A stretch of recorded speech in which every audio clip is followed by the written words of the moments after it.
Want to hear a more diverse perspective on art? Tune in to Speaking of Art, the official podcast of Sharjah Art Foundation, featuring conversations with some of the most prominent artists and curators from Asia, Africa, and around the world. Listen to Speaking of Art wherever you get your podcasts.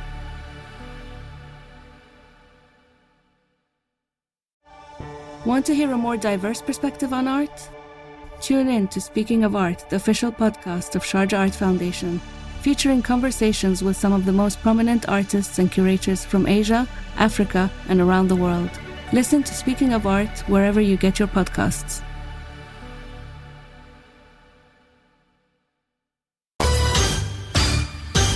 Hello and welcome to Joy News at 6. The news is live on Joy 99.7 FM and hits 103.9 FM in Accra. In Kumasi, we're on Love 99.5 FM and over 30 affiliates across Ghana's 16 regions, including ATL FM Cape Coast, Might FM Tamale, Bewa Radio Yendi, and in Kiligi FM Boli. Get radio, TV, and online content on the myjoyonline.com interactive app for Android and iOS devices. Coming up, despite assurances from relevant authorities to intervene in the treatment of kidney patients after Joy News Dialysis Crisis Thought Leadership event, the outpatient department of the Kolibu Renal Unit remains closed. The death toll has risen from 14 patients of our last press conference to 19 patients. We'll hear from frustrated patients who say that their toll continues to rise. Also, Tamale South MP Haruna Idrisu demands clarity on the alleged sale of Ghana's 30% stake in Vodafone. In the interest of transparency and accountability, it's important that we know how much the government of Ghana's stake in the Vodafone SPA as a minority shareholder is going for. We also have business and later Church of Pentecost joins search for kidnapped deacon 4 days after a robbery incident at its Johannesburg branch as it declares 3 days fasting to seek God's intervention. These and many more coming up shortly. I am Amazing Yamche Thompson. Please stay. In our first story, despite assurances from relevant authorities to intervene in the treatment of kidney patients following Joy News' Dialysis Crisis Thought Leadership event, the outpatient department of the Kolibu Renal Unit remains closed. We'll hear from the Kidney Patients Association shortly, but first here's CEO of the hospital, Dr. Opoku Wari Ampoma, explaining the closure. The renal unit has a deficit or has a financial deficit of 4 million cedis that we need to, that we are trying to find ways of. Is that there? Yes.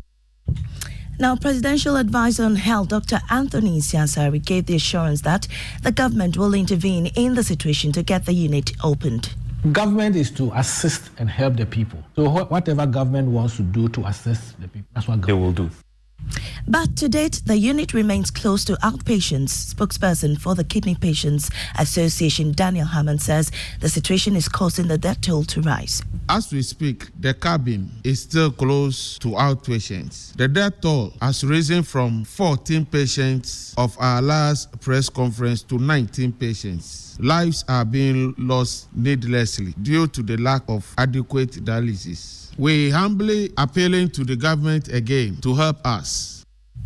And Daniel Hammond is a member of the Kidney Patients Association. Moving on, the Church of Pentecost has joined the search for its deacon kidnapped at its Johannesburg branch 4 days ago.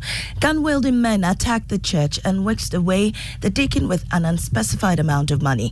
Ghana's High Commission in Pretoria, South Africa, says it is working with the Church of Pentecost and the South African police to ensure the safe release and return of the deacon. The church has issued a correspondence to all its branches across the country. My colleague Maxwell Agbagba joins me in studio with detailed. Maxwell, what is contained in the statement? Well, Mami, the church says it is collaborating with Ghana's High Commission in South Africa as well as with authorities there to secure the release of the deacon. The church adds that in the meantime it will hold a 3-day prayer and fasting session which commenced yesterday for the good health and safety of the deacon. Thank you, Maxwell. We can listen to Chairman of the Christian Council of Ghana, Dr. Hillard Dela Dogbe. Where it appears that the church is under siege. We know that it's not something against the foreigners. We've heard of all of this issues from South Africa, and it's something that we've all been concerned about. happening in the way that it happened, that people were robbed and all that kidnapped, is one which is utmost concern for all of us. We commiserate with the Church of Pentecost in this situation. I would believe that it's not an issue for just the Church of Pentecost, but the entire Christian community of Ghana. So we are all praying along, and we read a statement from the government. And that was Chairman of the Christian Council of Ghana, Dr. Hiladela Dogbe. Now, Member of Parliament for Tamale South, Haruna Idrisu, is demanding clarity on an alleged sale of Ghana's 30% stake in Vodafone Ghana. According to him, the nation's stake in the billion-dollar asset has been sold on credit for a paltry $100 million. Now, he lamented further over the telecom sector, which used to be an avenue of revenue for the government, but has withered away under this administration, demanding an explanation from the communications minister. My information is that there's been a sale of the interest of Vodafone UK to a new owner, or call it a purchaser, at a value that is undetermined and unknown to the Ghanaian public. In the interest of transparency and accountability, and in the interest of guaranteeing value for money, it's important that we know how much the government of Ghana stake and interest in the Vodafone SPA as a minority shareholder is going for. At what value was it sold? How did the majority shareholder secure the consent of the minority shareholder, the Republic of Ghana, in facilitating the sale? Haruna Idrisu is Tamale South MP. Now, the only fire tender serving the Oforikro municipality in the Ashanti region has been grounded for over a year. This adversely affects the response time to fire outbreaks in the area. When fire gutted a 21-bedroom house at Anloga, fire officers had to rely on the Menchia fire tender to fight the blaze. Municipal Chief Executive Abraham Kwame Entry says requests from the fire department for repairs have not been heeded because the assembly cannot afford the cost. I am aware it's been down for close to a year. The money involved in fixing the fire engine was huge, and we didn't have the financial wherewithal. So we have also written to some agencies, some filling stations, some major institutions within our municipality. The regional fire chief reported at Red Sec. And then I said that he should let his people at the district send a request because they also don't have it, but it's their responsibility to fix.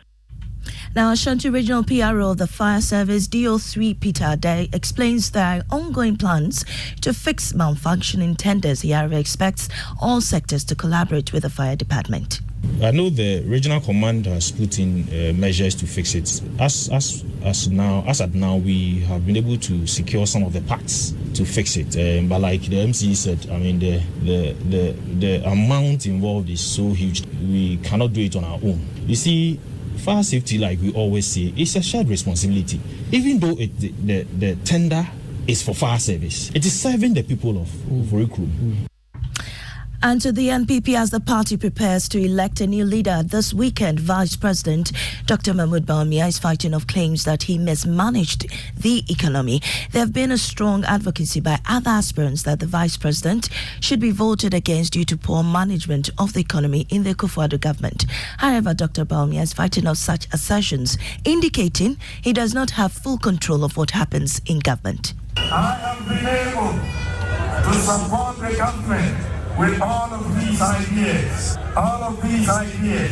as Vice President. It means that if by the grace of God you make me the presidential candidate and I become the president, I'll do much more. I'll do much more for all of us. This is why my track record, my political experience, this is why the whole country, the whole party is behind me.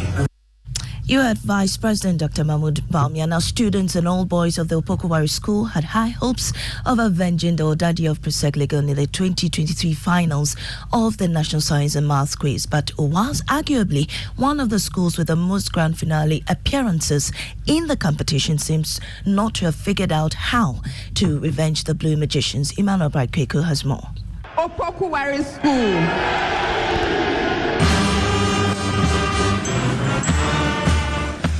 Optimism echoed within the four walls of the National Theatre as the boys from Opokuwari patriotically sang their school's anthem. After then began the contest. Opokuwari School. What makes exposure to carbon monoxide dangerous? When carbon monoxide is introduced into the blood instead of the regular carbon dioxide, it bonds with the hemoglobin to form carboxyhemoglobin. 2. A promising start of the contest, but the school only ended up bottling at the end of the first, second, and third rounds. C is equal to -5. That's incorrect. Having been to the grand finale 9 times, the school has only won the trophy twice. Their last was in 2002. Unfortunately, 5 out of the 7 opportunities to lift the trophy have been to Presec Legon. I'm feeling very, very sad. I'm feeling very sad, but we'll come back again. We accept defeat and go back to the scoreboard. We're not going to sleep. We'll come back and hit harder. In fact, we'll press to kill again. All right, so it's press to kill for them. The school. Emmanuel Bright Kweku with that report. Better luck next time to us. And now in our top story, despite assurances from relevant authorities to intervene in the treatment of kidney patients after Joy News' dialysis crisis thought leadership event, the outpatient department of Kolebu Renal Unit remains closed. Business is next on the Super Morning Show. I am Amisi Nyamiche Thompson. Joy 99.7 FM, radio for the discerning listener. Want to hear a more diverse perspective on art? Tune in to Speaking of Art, the official podcast of Sharjah Art Foundation, featuring conversations with some of the most prominent artists and curators from Asia, Africa, and around the world. Listen to Speaking of Art wherever you get your podcasts.